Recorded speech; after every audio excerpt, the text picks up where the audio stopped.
যারা ভালোবাসে কিন্তু তাদের ভালোবাসা জয়ী হয় না।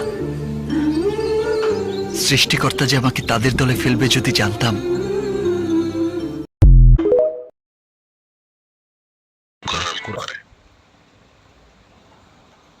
বন্ধু, যখন মন ভেঙে যায়, জীবন থেমে যায়, তখন একটি দোয়া আছে যা এক অসহায় নবী বলেছিলেন তার কষ্টের সময়, রাব্বি ইন্নী মাগলুবুন ফান্তাসির। অর্থাৎ, আমার রব, আমি পরাজিত, তুমি সাহায্য করো। সূরা কামর আয়াত নম্বর 10। এই আয়াত হৃদয় থেকে পড়ো আর দেখো কিভাবে আল্লাহ কষ্টের পথ সরিয়ে দেন। তুমি একা নাও, আল্লাহ তোমার সঙ্গে অবশ্যই আছেন।